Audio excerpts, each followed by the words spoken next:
I'd like to welcome everyone to another episode of Heart to Heart with Bree. Tonight's topic is a conversation about your credit and the home buying process. Tonight's guest is Sherry Francis. Please introduce yourself to the viewers.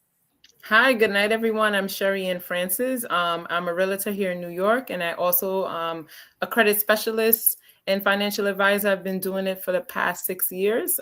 Just ready to answer any questions anybody may have. And I'm so happy to have Sherry back. I think this is your fourth time on this podcast. Possibly, yeah. So I'm excited to have you back, and I'll just jump right into it. Why is credit so important? Well, I would love to tell you I don't make the rules, right? I really don't know why it is so important. It's important in our culture just because it's the only determinant that financial institutions use to determine whether or not you're responsible enough to pay back a debt if you borrow it, right? So they don't care how nice you are of a person. They don't care about your story, what's been going on personally. They just want to know what you can do when it comes to paying back bills, right? And that credit score is what determines it, unfortunately. Yeah. Not a huge fan of it. I don't think it's the most fair system, but like I said, I don't determine the rules. And that's what our culture uses to determine whether or not we are reliable enough to pay back a debt. Please break down credit scores from the lowest to the highest. Okay, that's a good question. The lowest credit score is 300, and the highest is at 850 if we're working with the FICO score model. So there are different models, and when you log into your bank account, sometimes you can even see 900, or you could see different various numbers, 867, but those might be slightly different way of calculating. But when it comes to the FICO score, that's what I will speak about tonight, because the FICO score is what determines a home mortgage. So we'll Okay. stick with that. So 300 to about 850. Okay. Now, what are things that we do that can lower our credit score?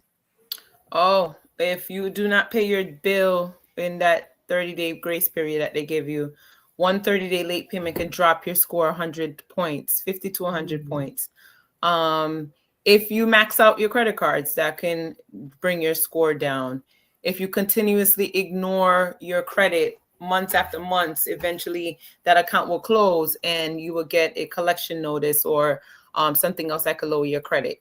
If you decide you no longer want to use credit and you decide to go ahead and close your credit card on your own, that can also lower your credit score.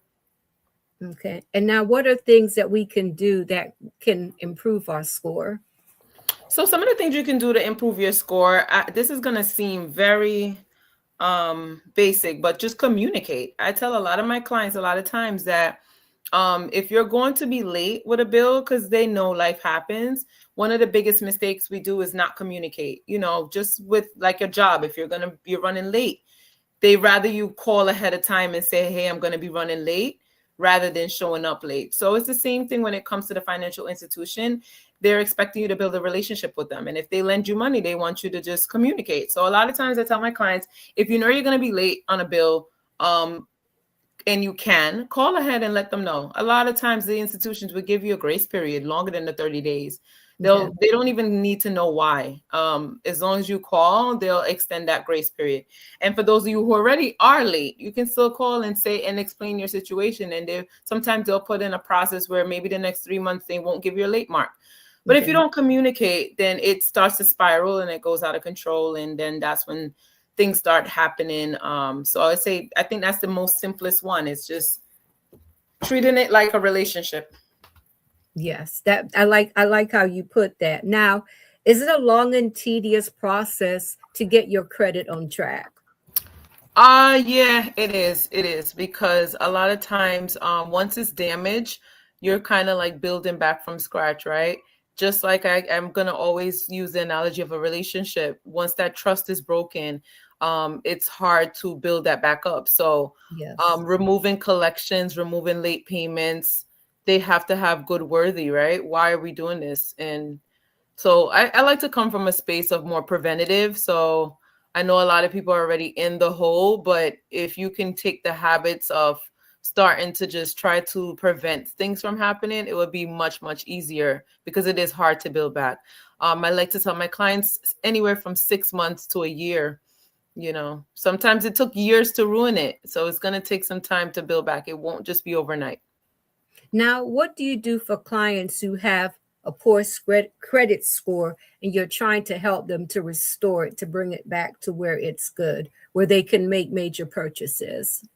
Okay, so I run a credit repair company where we help remove collections and late payments. And pretty much what we do is we know the law, and a lot of people don't know that part. So a lot of times when you have collections or negative items on your credit, it is reported incorrectly, right? And it could be as simple as the spelling of your name, the address. It could be even the account itself. The account number is wrong. So you want to make sure that you are pairing up with a reputable company to help you try to remove that. And again, like I said, it's not going to be overnight, but it will take some time.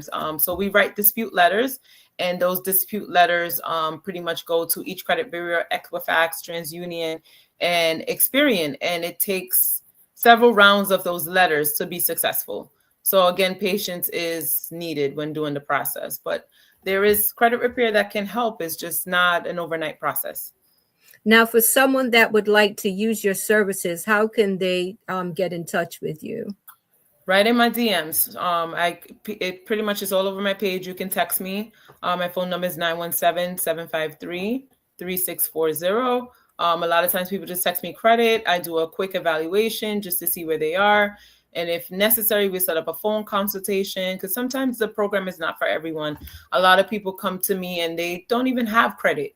So the situation might not work itself out where you need credit repair. You just need some credit education and understanding like how to build your credit and how to start, get your credit line going so that you can even get some credit cards. Now, do you work with people that live all over the country, or is it just limited to all over the country? I have clients in the West Coast. I have clients in the South, everywhere. You don't have to be from New York. That's the great thing about credit repair is it's worldwide.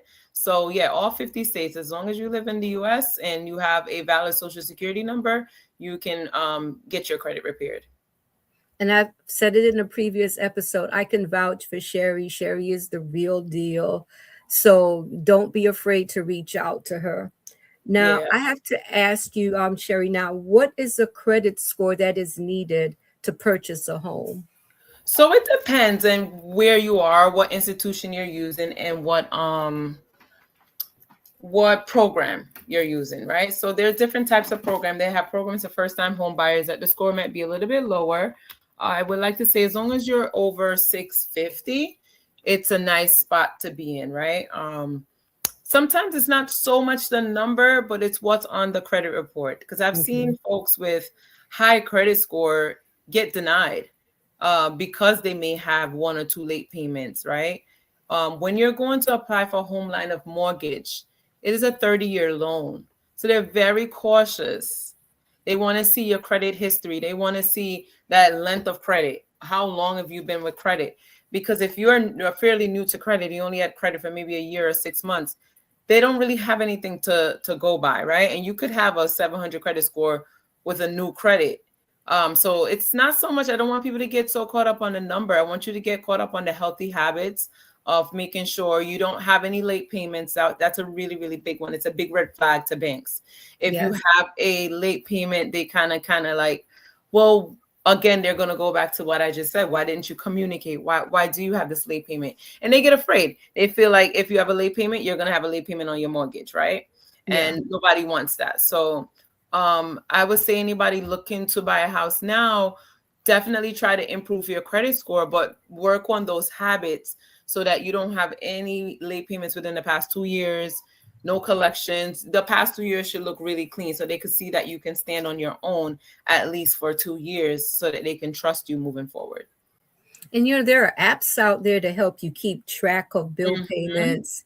That's what I use. And I find that it's very helpful because, sometimes you use, Bree? Excuse me? Which one do you use? I use, what's it called? Tick. Oh, wow. I've never tried. And I like it because I have all the bills that I pay on a regular basis, the date and the amount. Now, I turned off the notifications. Notifications drives me nuts, but you can turn on notifications. So you'll get that alert. I tend to check it daily to remind myself, but I've had it now for about 3 years, and it's been a game changer. It really Tick? helps me. Excuse me? Tick? I'll look it up on my phone right now. I'll see if I can That's send a you a good link. one. I could recommend it to my clients. It's TIK. TIK. Okay, so Mhm. you have to first inform it of all the due dates, right? Right. You give it the company, the name, then you put in if it's a recurring bill, and whenever that bill is due, it notifies you.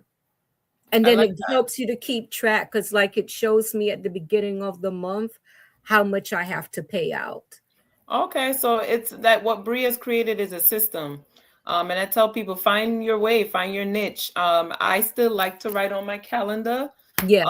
I also transfer it to my phone where, the phone will give you an alarm. I put it to do the day before. But one of the other things that I also do is I just, if you can and you're able to, set up auto pay for some of those bills that are not so high. Yes. And even if it is high, set up auto pay for the minimum, because what that's going to do is it's going to at least take care of not getting a late payment. Yes. So if your credit card bill is $500 and the minimum is $25, make sure you set that, $25 payment every month so that you will avoid that late payment. So that will help. You can still go in and make an additional payment, but at least you'll be covered and you didn't miss the bill. And that's a great idea. And you mentioned a calendar. What I do on a weekly basis is I look at Tick to see what I have to pay out that week. I write it down on a little calendar that I have. So when I get paid on Fridays, then I could, because I'm a visual person. I like to see things on pen. I like my pen and paper, so so when I get paid on Fridays, I know exactly what I have to pay out. So but that Tick has been a lifesaver. I've recommended it to so many people. And like I said, I've had it for about 3 years, and it has really helped me to stay on top of things. Thank you. I'm gonna definitely recommend that. Yeah, TIK. It's great. Mm-hmm. Yeah. Now I have to ask you, what is a starter home? And I hear that term a lot. What is a starter home?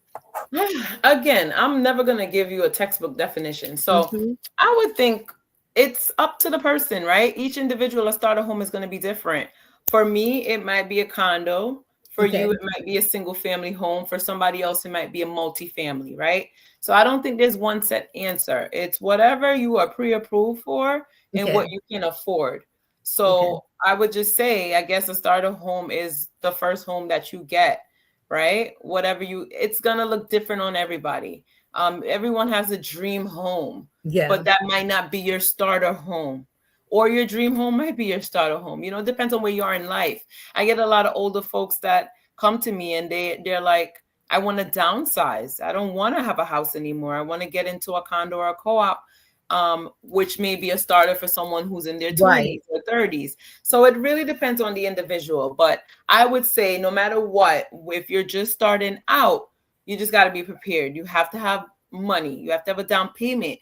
Most importantly, you have to have a steady flow of income. Yes. A lot of people forget that part. We have a lot of entrepreneurs in today's world, and they don't keep track of the money they make. They're going to need to see those documents to support the fact that you make some kind of income. So make sure you have a good tax preparer, someone who knows how to break that down, because the income is going to be just as important as the credit when it comes to getting your first home. Okay, that's great information.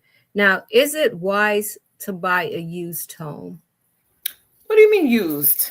I know some people feel like it has to be a brand new home.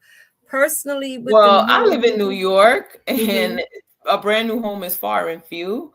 They're very rare. They're very rare because I'm in Florida. Space. I'm in Florida, so yeah. Oh, okay. Yeah. So I get it. I get the perspective. So in New York, we don't have a lot of space like you guys do. So there's not a whole ton of new construction going up. And if it is, it's over $1 million. So and it's a lot of us can't afford a brand new construction. So in my side of town, it is very common to buy a used home. Actually we would prefer it in the north, because maybe it's because we get a lot of snowstorms here, but they're more sturdier in our opinion and might be a little bit more reliable. Now, if you're going for aesthetics and looks, obviously we would all want all the upgrades. So what we find here is a lot of remodeled homes, right? Okay. They might be older in structure, but the inside has been remodeled, get a nice little facelift, that kind of thing. But I would love a brand new home. I've been checking out homes in Texas. Texas is another great spot. You're right. In Florida, they have a lot of new construction going up, but pay attention to how they're built. Are they factory made? Are they just planking them down on the lot? Like, I don't know. Listen, I think personally, I would prefer a used home. And I say that because I look at some of the newer construction, and like I live in an apartment, and it's an older apartment, and I think it's pretty sturdy. There's a new apartment complex that was built not too far from me, and it's absolutely beautiful. But I used to drive past that place twice a day, so I literally watched it being built. And I was like, there's no way under the sun I'd live in that building, because to me, it just didn't look very sturdy. And I'm like, there's no way I would like Lego blocks, right? Yeah, I wouldn't feel comfortable living in that. So I prefer, because I think with the older buildings, they took their time, and it's just the difference in the quality of the workmanship. I agree. Yeah. I agree. Yeah. But and brand new construction is nice. Yeah. And the thing is, with the newer homes, they look so beautiful. But like you said, I would rather remodel. So, because you get...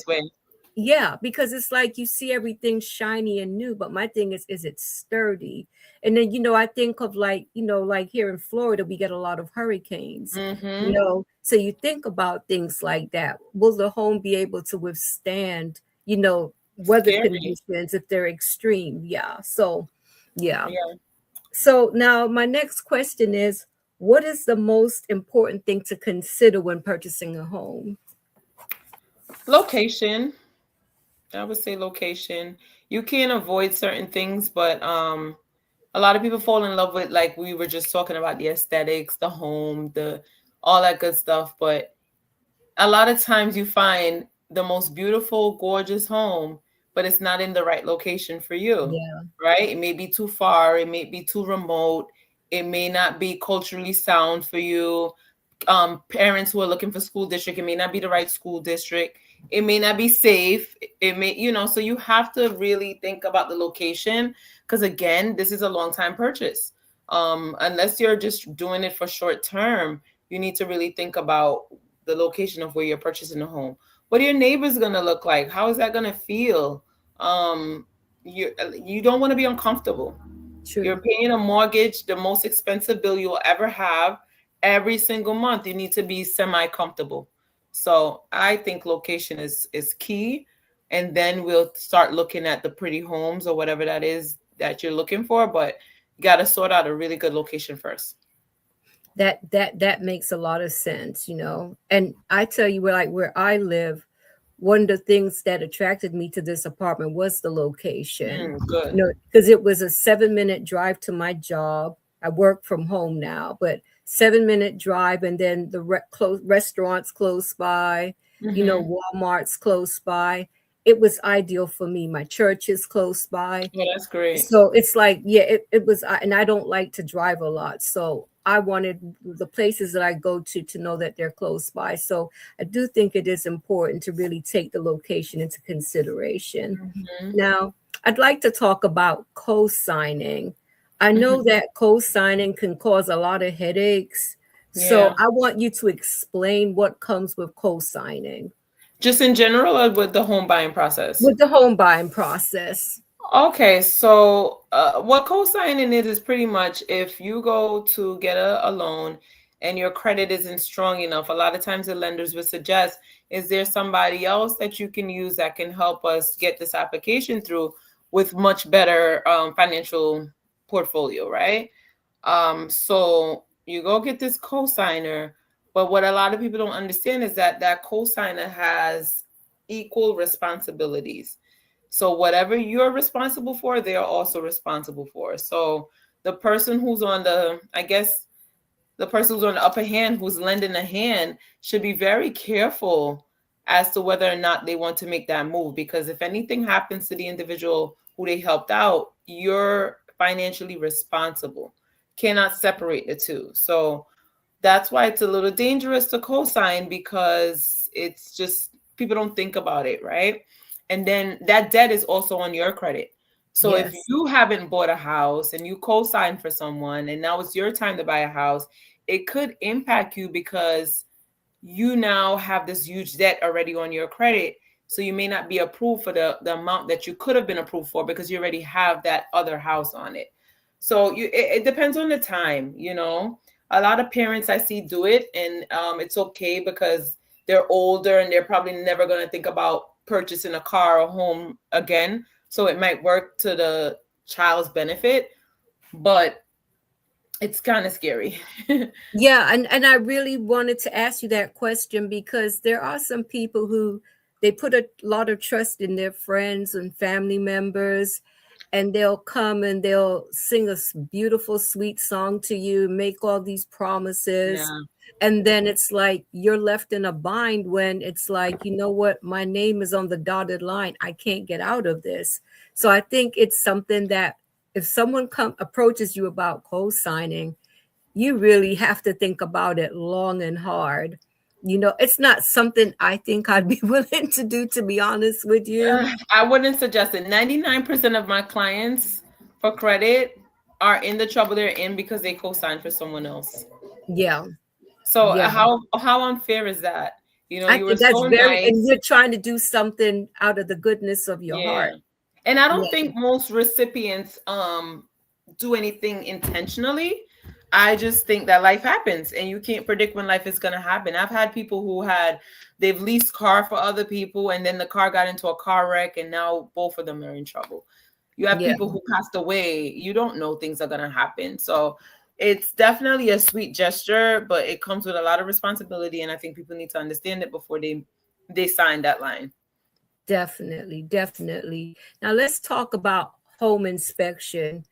Should you purchase a home without doing a home inspection? How important is a home inspection? I want to say 99% of the time I recommend my clients to do a home inspection. It really depends, but it's like I said, it's the biggest purchase and you need to know what you're getting into. If there's a pipe behind that wall that is busted, you will not know unless you do a home inspection. Yep. If there's so much could be happening, like there's so many things, like the floor could not be good, the ceiling, the roof, things could be broken and you just can't see it with the naked eye, and that's what an inspector is for. The only time that I never recommend it is if the sale is as is. Not that I won't recommend it, I will always recommend it, but I would say you can possibly not do it. If the sale is as is and you know that you're getting this building, however it is, you could tell it's run down, it's whatever, it's a really good price and it's going to make or break whether or not you get the building or not, then you can waive it. You can still do an inspection, but you won't make it to the point where it's like, if something is negative in this report, I won't go through with the deal. You kind of go through with that kind of inspection expecting that there's going to be some kind of work to be done. Yes. Because a lot of times you can see it. You know, some people get estate sales after someone passed, the house haven't been taken care of for months or years.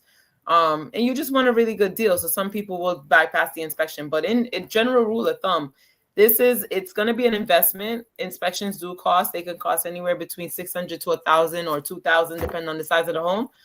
Do not skip the inspection. It's very important that you do it unless you're in construction, you're contracting, you understand that line of work and you know that you can get the work fixed at a cost that would make sense to you. Great information. I'd like you to talk about insurance, warranties, and taxes. Okay, so insurance, you cannot make it to the closing table without getting an insurance, right? So just like our cars, we can't drive off the lot without car insurance. You cannot purchase a home without insurance. It's just part of the game. You have to get it. Warranties are a little bit different. Sometimes certain things come with a warranty, like the roof and stuff like that. But again, I'm in New York where most of our homes are already dated, so you're not getting any warranties, right? Maybe with the brand new constructions in Florida, you will. But a lot of times the warranties are already gone and done with the properties here. What was the other one? Taxes? Taxes, yes. Oh, property tax. Property tax you also cannot avoid, right? So a lot of people forget that piece of nuance when they purchase. Like you see the purchase price and you forget to take the property tax into consideration. Yes. So property tax, depending on how much acres of land you have, could vary, and also depending on the neighborhood that you're in. So neighborhoods with more amenities, like what you mentioned, Bree, you're next to the mall, you're next to transportation, and it's just easy accessible. A lot of times those taxes are a little bit higher because you're paying for those convenience. Yes. Those are some of the things that you want to take advantage of. I know here in the state of New York, we have something called a STAR. It's an exemption that you get. It's like a school tax relief act that we have. So again, based on the school district that you're in, your property tax may be a little bit higher, but they do give you a little bit of refund here in New York, just so that it could relieve you of some of that property tax that you do pay. So that's a nice program we have here, and I'm sure they have them in other states as well. Should age be a consideration for the size and type of home being purchased? I know you mentioned something earlier about like if you have children, whatever it is, you know. So a lot of times I find clients approaching retirement are looking to downsize. So they don't want to have a yard that they have to maintain. And most of the times the kids have moved on. If they went to college, everyone's moved out. You know, you're back by yourself. You want to make sure that you can maintain it. And also I think communities like condos and co-ops, they lend themselves to like a community aspect where other people are around, which is so important as you get older, right? So if you're elderly and you're living alone, it's probably not a great idea to live in a big house. So most people, they like to downsize and get into some type of community like that where others are around. They also have senior living as well too. I think I see a lot of those in Florida too. A lot of 55 plus communities. Yeah, and there's programs for it. They get a nice down payment assistance. So there's options, right? If you're young, robust, I also think a condo is a great option too, because a lot of times if you don't have kids, or if you do have kids, you might want the amenities of having a pool and not having to think about maintaining it. Some of these luxury buildings have fitness centers in them, and it really depends on where you are in life. I let the client lead. It's really up to you, but I think I like to paint a vision for people, so for them to understand that, you know, I know we all think of it, the American dream, the big white house with the picket fence. That's what we all want.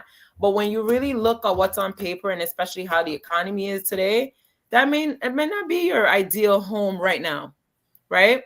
So there's different types of properties that exist. Like I said, here in New York, we have a lot of co-ops, which is the same as condos or townhomes in Florida. It's just that we have a lot of high-rise buildings, and everyone purchases a share in the building, and you own your unit. But it's the same thing as a condo. So it depends on what you're looking for in that space. Are you single? You want to be around like-minded people or professionals? They have different kind of, you know, living environments for that. So it's changing these days. Everyone's not really trying to get like that 5-bedroom, 4-bathroom type of house. It's a lot. it's a lot. When my children were younger, like we always went with 4 bedrooms. And, you know, it's like I wouldn't need, like I lived in a 4-bedroom for a couple of years by myself. And I honestly didn't need it. Yeah, that was a lot, you know. So, yeah, I'm in a 2-bedroom, 2-bathroom apartment now. And I think that is actually ideal. Yes. Yeah. More manageable. Let's talk about HOAs. I personally would not want to live in a community with an HOA. And, you know, I like the ideas for the services that they do provide, but it seems like there are always a lot of conflicts when it comes to HOAs and all of that. So personally, I would not want to live in a community with an HOA. I'd like you to talk about what an HOA is and whether it's advantageous or not so to have it. So the homeowners association, it's a fee. attached if you're purchasing a co-op or a condo, maintenance fee, whatever they want to call it. And what Bree just mentioned is that it covers various things. For New York, we have snow removal.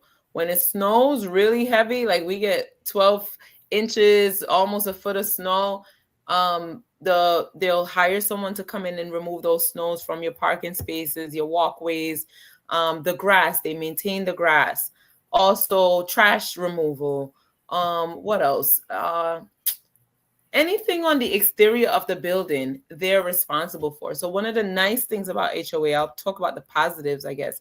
Nice thing about it is if you get like a problem in your house, you can find out, is it behind the wall or is going to fall on you, right? And if it's behind the wall, it falls on the association.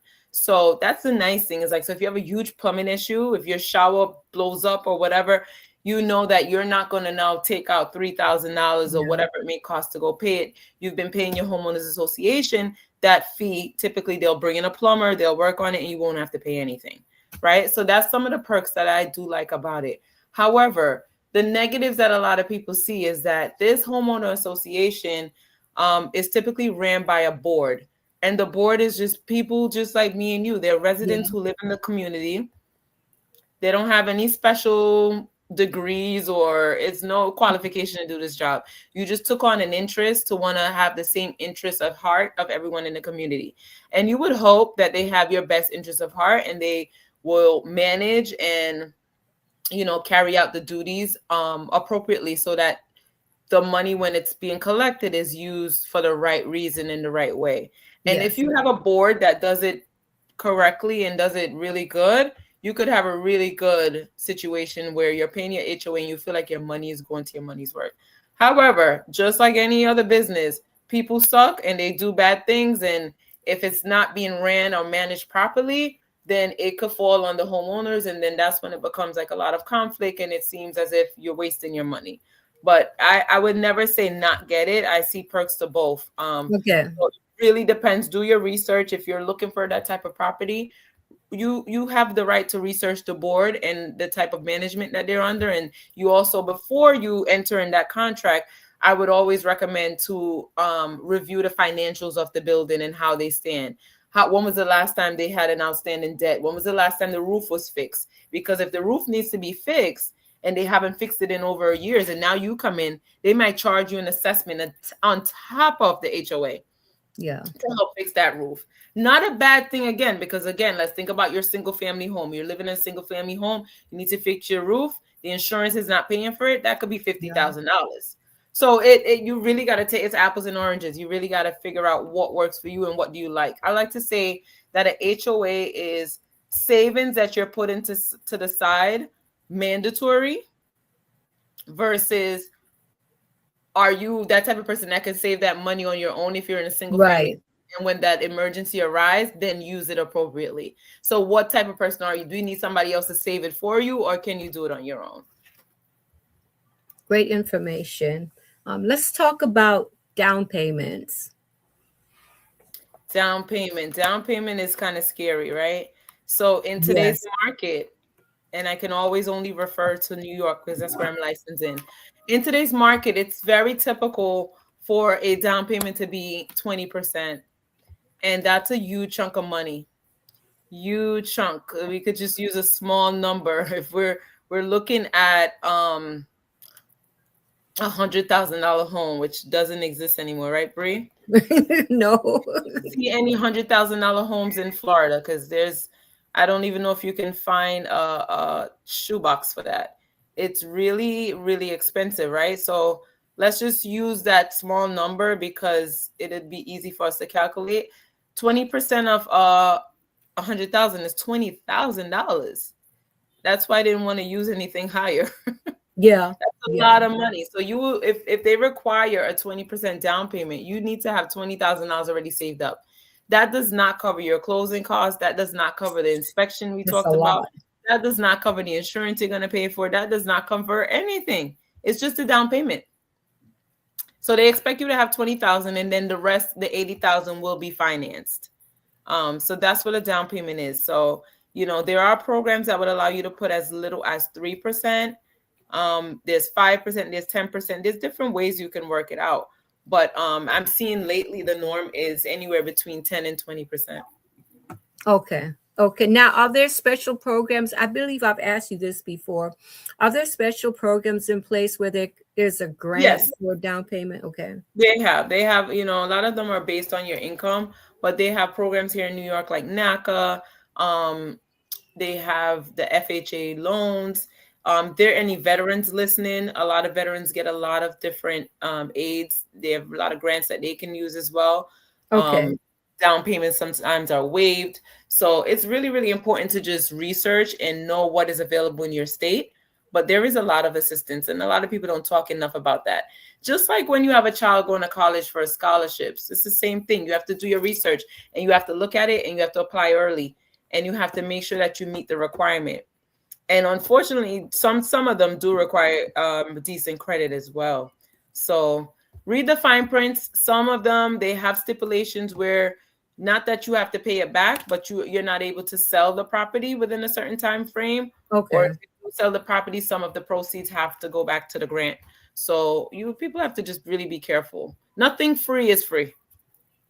That is so true. Now, for a person that's interested in purchasing a home, where can they find this information about grants for down payments?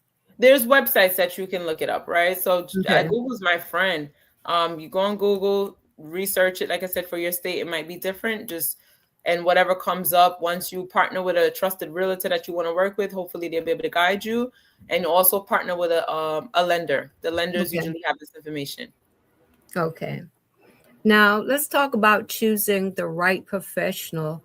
How do you know that the realtor will be the right fit for you?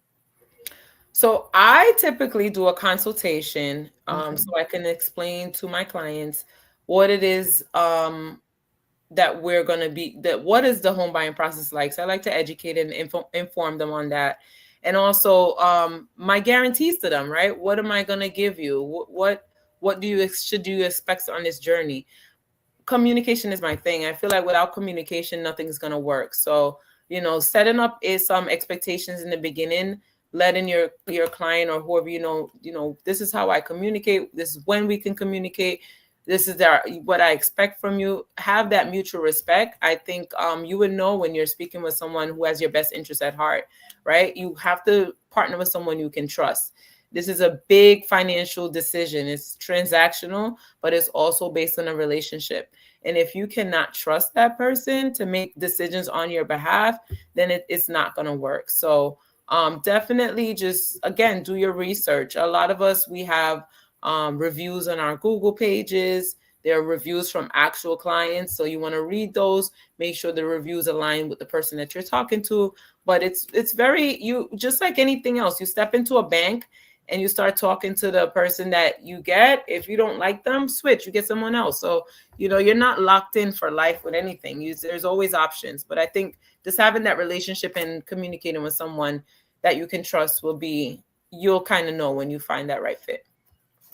Now, let's say you've gone through the whole process with the potential buyer and it's time to close and the buyer gets cold feet.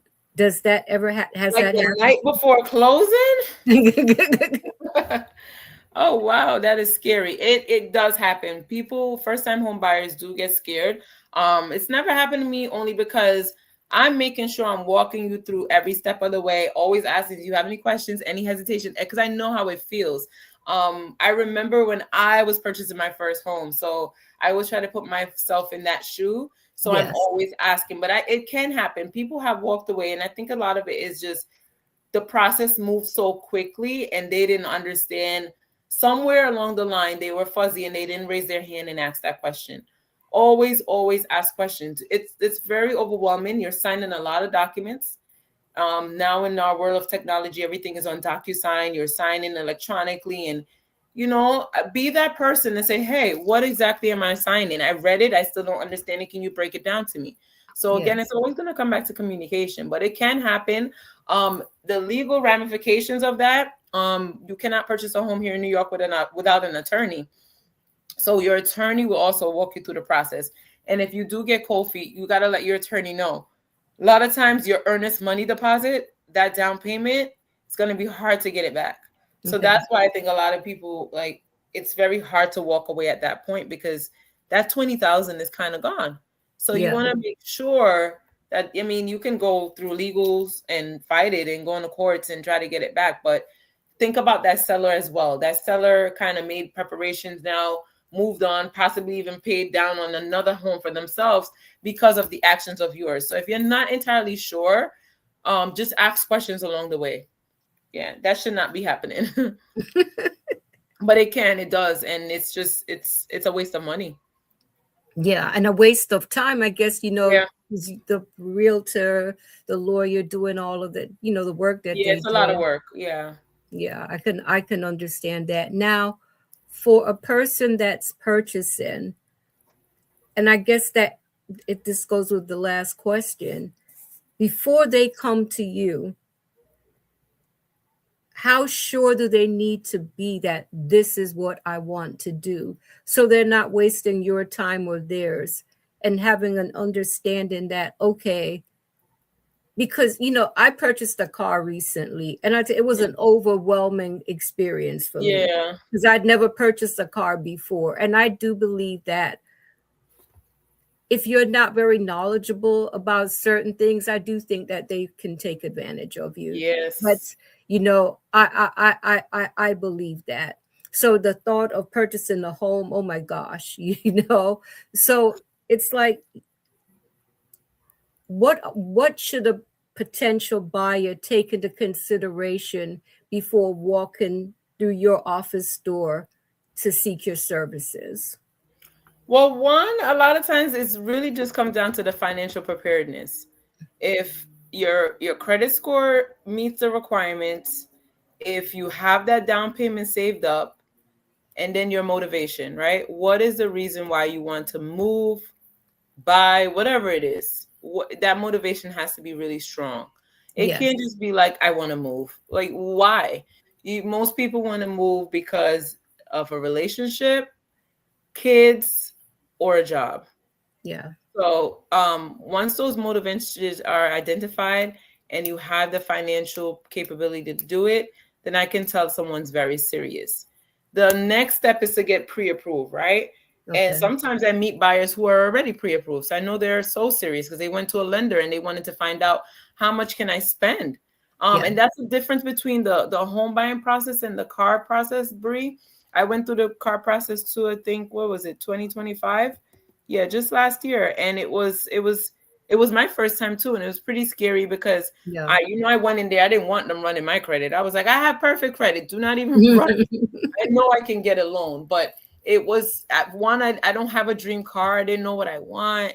It was just a lot. But when you are financially ready and you can take control of that conversation, it makes a big difference. Yes. So having a little bit of preparedness in the financial part really helps, because now when I tell you 20% of 100,000 is 20,000, you're not looking at me like surprised, because you've done your research and you've saved up. You hopefully have saved up a good amount of money. And that's a small example. Remember, most homes now are 500,000. So 20% of that is 100,000. If you don't have 100,000 in the bank and you're not using any programs or didn't look into any programs, see if you qualified, then you're probably not ready. So it's okay though. I helped everyone. You may not be ready today, but you may be ready in 6 months or a year. So it's just a matter of, I think a lot of people just lack information. So knowledge is key. So I give everyone the information, and whenever they're ready, they can go. But someone who's prepared, you will know, and they come prepared and they're ready to go. Okay. I mean, that's important. Now, how important is it to be realistic about what you can afford? Because I tell you, it's like when I first moved to Florida, looking at some of these homes, they're so beautiful. You see the pool, you see all this stuff, and it's so easy to fall in love, and you'd be willing to do whatever it takes to get into this home because you think it's the home of your dreams. But deep down, in your heart, it'll be a struggle to pay that mortgage. But if you get this house that the first house you looked at, maybe it's not as fancy, it doesn't have the pool, and you won't struggle to pay that mortgage. You know, it may not be the now I want to live in a good neighborhood, you know. So if Yeah. you find a home in a decent neighborhood and it may not have all the bells and whistles, but it's still a decent home. I mean, I think that's what's important. But I know there are people who they want the huge fancy house, you know, No. keeping up with the Joneses. So how important is it to be realistic? Very important. So that's why I always partner with a lender. And a lot of times, like I'll have people, I let them speak and they dream and they're like, I want the 5-bedroom, the 4-bedroom, blah, blah, blah. And you take the documents, you look at how much they make, and you're like, well, you can only pre-approve for half of this. And then, you know, you see the sad faces, but people have to be realistic. And I'm talking about some people really make a lot of money, but that doesn't mean that they look at another ratio. It's called your debt to income ratio. Right. So if you have a lot of debt, including student loans and every other, you know, the day-to-day car payment, whatever, once we do that math and we divide it, if we don't find room to put a mortgage in there, it's not realistic. No one's going to approve you. We're not going to give you a loan because what's the purpose of giving you a loan? We know you cannot pay it. It wouldn't be something you could comfortably pay on top of everything else that you're paying. So that pre-approval process brings people back to reality really quickly. Yeah, that's good, because you know what, to me, it doesn't make sense. Yeah, everyone wants to live the dream, but we have to be realistic, and which leads to my next question. I know a lot of people, when they're buying their home, they feel they have to buy all brand new furniture, you know, because they want that perfect picture. I would like you to address that. Yeah. My biggest memory of moving in my home was watching my girls dance in the living room with no couch. It was brand new hardwood floors because we redid the floor. No couch, maybe the TV on the floor. It wasn't even mounted yet. We had the best memories ever because guess what? We finally had our own, right? There was no bed when the couch must have came like maybe 3 days in after being here. We all slept on the couch. Didn't even think 4 people could fit on the couch. We slept on the couch. Those were the best memories. Take your time. Furniture is very expensive. Yes. You got to break it down. You already got this huge, nice house. The amenities is take your time. You don't need to invite people over. What are we rushing for? That's right. You know, I think I seen a meme on social media with like the blow up mattress in the middle of the brand new house. It's completely fine. Right. If you can afford it, go for it. But you know, like I just said, $20,000, putting down a huge chunk of money. Room for furniture, it's a lot. But again, because I have a lot of information back then here in New York, and I'm going to tell people to check with their jobs and their unions if they have any union. They offer discounts for furniture for different when you buy a home. So, you know, there's some perks to doing it, but don't rush because that's another credit card or store debt that you're going to put down if you got to finance it, you know. I wouldn't rush. I would take my time. And you can also bring the furniture from the old apartment. Yeah, I was about to say that. I'm sure you can still use it. No, people dump that stuff. They put it in storage. It's like they want to start everything brand new, which is beautiful. But it's just, let's just be realistic in today's market. I mean, that's the truth, because you know what? I tell you what, it's like a year ago, my son lives with me now, so it's like I was spending about $300 a week on groceries, but it seemed like it was a lot. And then it's like the other day I spent $300 on grocery, and it's like, what the heck did I buy? Because I just didn't see what I spent $300 on. So it's like everything is so expensive now, and I think we have to be realistic about our debt and not going to bed being all stressed out. How am I going to pay this? How am I going to pay that? Now, let me ask you this. If a person is out there considering purchasing a new home and they're also considering purchasing a car, should they wait to buy the car? Great question. I always post on that. I say buy the car after. Okay. Because remember, like I explained before with the co-signing and the debts and stuff like that, if you have, like, I have a lot of people who weren't approved for a house because they have, and now I don't know if they're buying the type of cars I'm buying, we buying, Brie, but I got people, they bought a $60,000 car, and that's a huge debt with these Yeah, interest that's a rates. lot. That's a Yeah, lot. so it impacts. So like now you have $1,000 a month payment. You're not gonna get approved depending on how much you make. So a general rule of thumb is to buy the car after the house. Now, if If you there's a can. if there's a couple like they know they're having marital problems, but they were considering buying a home, what would you say? Would you tell them to delay it until they know things are stable? I mean, what would be your advice to that couple instead of being tied in? You're gonna go through a divorce, and I know that Oh would yeah, be, right. yeah, right. It's too So, what much. would you say to that couple? So it really depends. Again, it goes back to communicating. There's different ways to do this transaction. I have a lot of couples who don't purchase together. They go through the process together, but they don't, it's they don't both take out the loan. So you Okay, can have only one partner do the loan and the other person could be on the deed. It really depends. There's different ways you can do it. You can say, maybe I'll do this transaction, and if we get another house, you do the house or you buy the car. Find a way to separate the two, because like you said, it's going to be a nightmare if it doesn't work out. And then now we got to fight about who gets this and who gets what, so if they can delay it, do delay it. Everybody's situation again is so different. I don't know if children are involved or not, but right, it's hard to go into a transaction not being on the same page. So right. if they can get creative with the ways I just mentioned, like maybe one do the financial part of it and the other person does the deed, and it would depend on how much they Now make and explain who's to us making more. what is the deed? What is a deed? So the deed is the document that shows who owns it, the Okay. ownership. So you can have a mortgage that your mother could be responsible for, but on the deed it says your name, so you own the house. So it's the deed and the mortgage is two separate things. The mortgage is who's financially responsible. The deed is who owns this. You remember playing Monopoly? It's the Yes. same thing, right? So you can buy the land, you have the land, but it's not until you put a house on it that you start paying. So once you go around and you collected all those things, now someone has the deed. That's the ownership. But that doesn't mean that you're the person who paid for it. So let me ask you this. So if you're purchasing with someone and your name is how you will so you if you're financially responsible, you definitely want your name to be on the deed, right? It would be smart.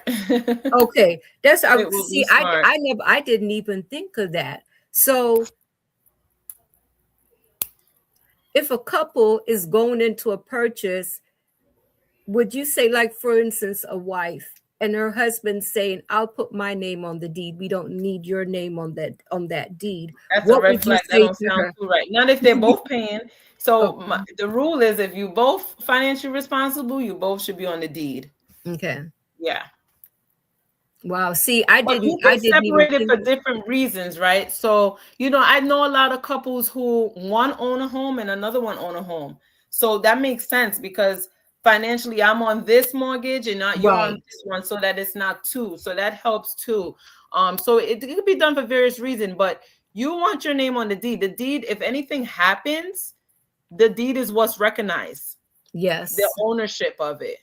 Yes, they'll be like, oh, your name is on the mortgage, you got to continue paying. But if your name is not on the deed, it's not equal. It's not equal. And a lot That's of people great. forget that part. So they might have to go back and amend it and it costs money to add someone to the deed after the fact. That's great information. Now I have to ask you about investment properties. Is it wise to spend money on investment properties? Absolutely. Absolutely.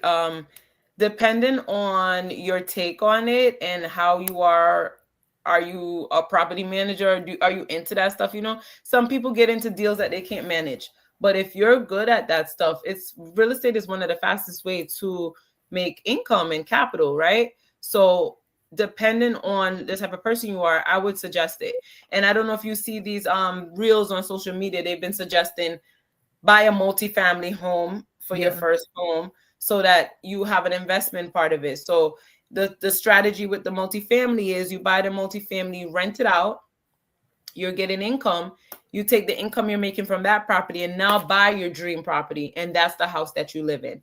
So they always say the first house that you buy, that may not be the house that you live in. It may be your investment property, depending on how you're thinking. Okay. I tell But you, it's a great move. You've shared a lot of great information, and I tell you, I hope that you'll be able to come back soon so we can talk about this some more. I would like you just to tell the viewers one more time how to get in touch with you, and then give your closing thoughts. So I'm sure Bree would tag me in this video, so you guys can always go to my social media. My DMs are open. Again, if you need credit repair, you can text my number. Text the word credit to 917-753-3640. If you're in the state of New York and you're looking for real estate needs, same thing. Just text me and just open a conversation. Say you're looking to purchase or you're looking to fix your credit so that you can purchase, which is what most of my conversations are like. But I can help anyone across the state with real estate needs in New York. But for credit repair, it's all 50 states. My closing remarks, just make sure that you are prepared before you start any of this process, credit repair including. If you're not prepared to dedicate or commit to 6 months of the process, it's not going to work. Just like with anything, you have to be consistent. If any of you have late payments, reach out to your lenders and just ask them ahead of time, can they forgive your late payments? It'll help a lot, because late payments are the number one item realtors and lenders do not want to see on a credit report. Thank you so much, Sherry. It's always a pleasure to have you on, and I look forward to having you back on soon. Take care, everyone. I'm wishing everyone a blessed week. And remember, reach out to Sherry. I can vouch for her. Take care, everyone. Bye. Bye.